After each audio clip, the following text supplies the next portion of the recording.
this game presented itself in the most Sonic Team way that I think Sonic Team has ever yet to do it, and it's hilarious. First, we get a teaser trailer that was, quite frankly, revealed a little bit too early and showed absolutely nothing about the game whatsoever. Then, a little bit after that teaser trailer, the game gets leaked, or at least, you know, one of the most exciting parts about the game gets leaked, and then we get rumors of an official presentation that's going to be a part of, which in this case was the state of play that was going to be the day after the leaks came out. And just the chance that this game was going to be in the state of play left me very, very grounded. Oh my god, oh my god, oh my god, oh my god. I'm so sane, I'm so normal. I'm so sane, I'm so normal. I'm so sane, I'm so normal. Get Concord 1. Ah! Ah! Holy shit! Holy... Oh, wait, never mind. Oh shit! Here it is! Oh my god! That was fast, okay.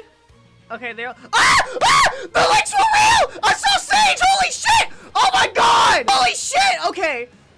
Oh fuck, I'm gonna have to buy another PS5 controller. Oh my god! Ah! Oh, dude, it's taking from like all the fucking games. Oh my fucking god, I'm so sane. I'm so normal, I'm so sane. Yeah, so that was kind of my live reaction to that. And, oh my god, I don't even know where to begin. Jesus Christ. So, the leaks were real. Of course they were. Why wouldn't they fucking be, right? But honestly, considering everything that we kind of know now, I think the leaked parts of the game are kind of the less interesting out of, you know, just everything else that this game has to offer. I mean, oh my god, it's just a fuck ton. I'm not exactly gonna analyze the trailer because there are a bunch of people that have already done it, and quite frankly, there's not too much to even look at. It shows what it has to, okay? It shows a little bit of gameplay, some of the core features, and yeah, I mean, you can just kind of see everything that this game has to offer. Well, not everything. Well, you can kind of see what the bulk of this game has to offer from just, you know, watching it. You know, it's a very understandable concept, but just because it's understandable and simple doesn't mean that it's the greatest fucking thing I've ever seen on this goddamn planet, okay? It is peak! And just from the looks of it, this game stands out so much more than the past 3 Sonic racing games that we've gotten over the last decade or so. And I think some of that has to do with the fact that Sumo Digital isn't actually working on it, or at least, you know, not in any part that we know of.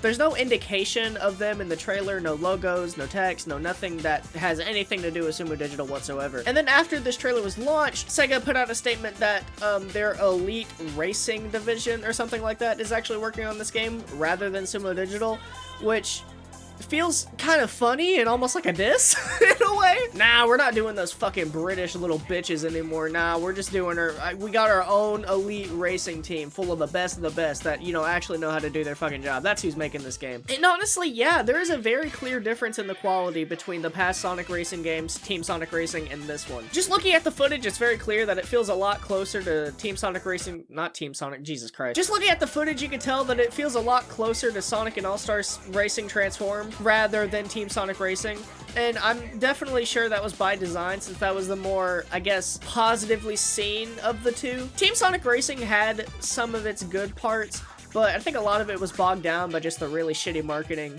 as well as the really, really shitty netcode. Oh my god. Honestly, this game was dead on arrival, and what killed it is something that I feel like you could speculate all day long. It was kind of a mixture of a bunch of things, but also nothing really at the same time. Oh no, it's the weird situation. I could make a video about it. You know, originally I actually recorded this video and was making it about everything that we knew, kind of condensed down, and, you know, it was going to be an information-filled video about everything that this game has to offer that we know so far, as well as some speculation. But since I recorded that video, Sega updated their website for the game, and there was so much press footage and coverage that came out after that trailer was launched and after I recorded my video, and we learned so much about the game that honestly there is no way I could possibly ever cover it all. It's just, it's so much. And there are some things that we don't 100% know about, but that's just so much. There's so much speculation and so much stuff that we do know, and it's just, oh my god, it's a lot. This is a big game. This is a very ambitious game. This is definitely the most ambitious Sonic racing game that we've had since Sonic Riders, honestly. But I can talk a little bit about what we've seen and what we do know, and I kind of put my opinion out there, which is why I'm recording this. Like I said, you can see an immediate improvement from the get-go as soon as you see the first frame of that trailer. The graphics, the animations, Everything about it looks so polished, so clean, so Sonic. It's really nice. Of course, we got the GOATs, Jet the Hawk and Sage back in the fucking game. Oh my god, dude. Sage is kind of like a given, but it's so weird seeing a new Sonic character introduced in a new game, getting so much attention after the game comes out. You guys remember Trip? Trip was in Sonic Superstars, and we haven't seen any of her since then. Now, it could be that she's just gonna appear in the classic games, which would make sense, but we've had a little bit of carryover from different Sonic universes, like Styx the Badger being in, you know, the normal Sonic universe, as opposed to being stuck in Sonic Boom. Although, I guess we never actually seen her visually. She's just kind of been mentioned, so, like, we know she exists, but, you know, that's as far as we're getting, and maybe that's for the better, honestly. But seeing Sage is such a cathartic thing for me. I don't know why. I guess because of games like Sonic Unleashed and Sonic and the Black Knight, or any of those older games where you kind of see the new character, but they're just kind of a one-off for that game, which makes sense given their story. But I think it's, as a Sonic fan, you're so used to seeing a new character and then just never seeing them again, that it's just kind of like, whoa, wow, I guess she really is just part of the main series now. That's awesome. I love that for her. And of course, she's in the fucking Giganto car. Oh my god, they turned me into a fucking car! Maybe canonically, after Super Sonic beat the fucking shit out of him, Eggman, like, took some of his scrapped remains and was like, here you go, daughter, here's a fucking car for you. But I think the biggest character comeback that we've seen in this game so far is Jet the Hawk. Like, oh my god, this is huge. There's just something about seeing the Babylon Rogues again that feels so cathartic in a way that I can't even explain. Now, I'm kind of what you would call a new-gen Sonic fan. Maybe not new-gen. I've played the game since Sonic Colors was released, but I kind of skipped that era of the Babylon Rogues and Sonic Riders, and as a matter of fact, I've never even played the games before. I've only seen footage and the cutscenes and the fan dub. But I know Jet the Hawk coming back symbolizes a very big change in this game's mindset and just Sonic Team overall. Of course, we knew that they're, you know, going back to that golden age or that super dope-ass peak age where, you know, they've had these characters that people really enjoyed that, you know, haven't been seen in a really long time, and stories that resemble closer to the early 2000 Sonic games than they do, you know, the 2010 Sonic games. And of course, it's fitting given that the hoverboards seemingly make a return as, I guess, a transformation piece. I don't think you can pick riding a hoverboard over riding a car. I think it's going to be one of those transformation bits, like when you turn into a boat or an airplane. It's going to be like a segment, but it's still fitting, and it's still really nice, and honestly, I think it fits this game's whole vibe a lot better than if you could just pick it anyway. But look, all I can say is that I really appreciate Jet the Hawk coming back. If you asked me maybe a couple months ago, if you showed this to me a couple months back, I'd probably be able to articulate some better words to truly describe just how amazing this is. But honestly, just looking at it from a little bit of a more casual perspective, it's there to please people and also maybe reintroduce people to a character that they might like. And I think that's pretty cool. And of course, hopefully we can bring back the tradition that we get to see the Babylon Rogues in every Sonic racing game now, like we used to. This game also seemingly takes a lot more than Mario Kart than usual, which, I mean, you know, the whole origins of this kind of Sonic racing style was literally to be a Mario Kart clone. You kind of see that through and through here the most, considering they literally took the dual item setup like that Mario Kart 8 Deluxe has, like almost bar for bar. You kind of have lines of items that sometimes have an extra item on the top, but only in some specific spots, and honestly, all I can say is I hope that you'll be able to switch through the items, or something like that, unlike Mario Kart 8. I think that would give this game a one-up over Mario Kart 8. You know, unless the new Mario Kart on the Switch lets you do that, then oh boy. You know, I think it's funny. This is a very interesting time for this game to come out because it will have to compete with a new Mario Kart. And honestly, looking at just how polished and how amazing these new mechanics look, I think it stands a chance. And honestly, I think if I had to pick between this game and the new Mario Kart, I would pick this game. I know some of it is just because we've seen more of this game than we have the new Mario Kart. I mean, we only see it like as a little set piece for the Switch 2 trailer that didn't even show much about the Switch 2 to begin with. And also, you know, because I'm an autistic Sonic fan, so of course I'm going to buy and play every single Sonic thing there is. But you know, just from a game design perspective and also just a which one looks more fun at the moment perspective, I would still choose Sonic. And the main reason I'm doing that, and the main reason I'm so excited about this game is the ring mechanic. Oh my god, dude. I think what's really funny about this game is that it kind of takes the set piece from this fake leaked Sonic game that was going around since before Sonic Frontiers was announced, and I think it was like Sonic Rift or something. And oh my god, dude, you could not escape Sonic Rift. If you were there, you would know. I mean, there were fake posters, fake logos, fake everything, and so many people trying to convince you that this game was real somehow, and it never worked. But it was the most pushed leak that I think I've ever seen in the history of my life, and it was so fucking hilarious. And what do we get out of this? A racing game. It'd be funny if they just kind of looked at it and was just like, you know what?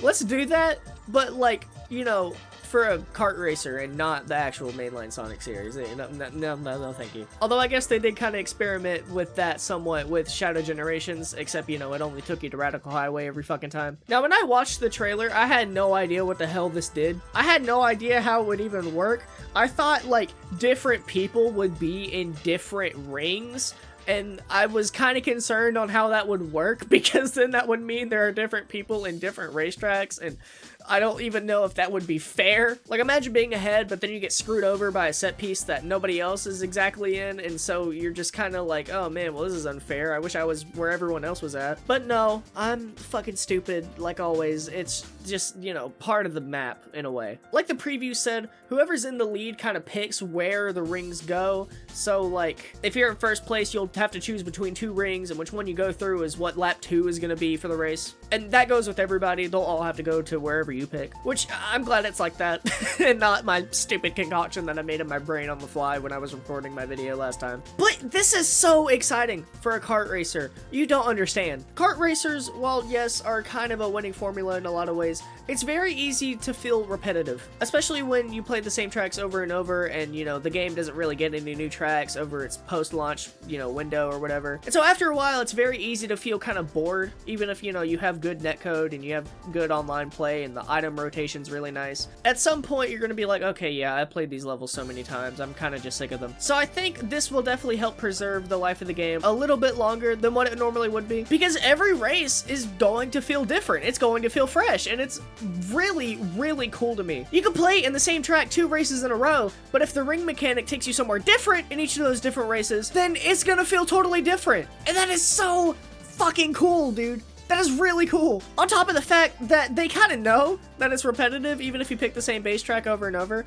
And so what they do is after the second lap, when you go through the CrossWorld is what they're calling it, like, you know, the title of the game, you go back to the normal racetrack that you begun on in the first lap, but it's different. Something about it is different, and that is so cool. They explain that there's a Metal Harbor stage where you kind of go around the rocket in the first lap, and then you go to the CrossWorld in the second lap, and then when you come back in the third lap, the rocket has already shot off, and so instead there's just this kind of giant gaping hole that you just get to trick over. And you get a lot of airtime, and it looks so fun to do, and oh my god, I'm so goddamn excited about this game. It's funny. You look at it and you're just like, oh man, this is probably just gonna be a stupid little Sonic kart racer.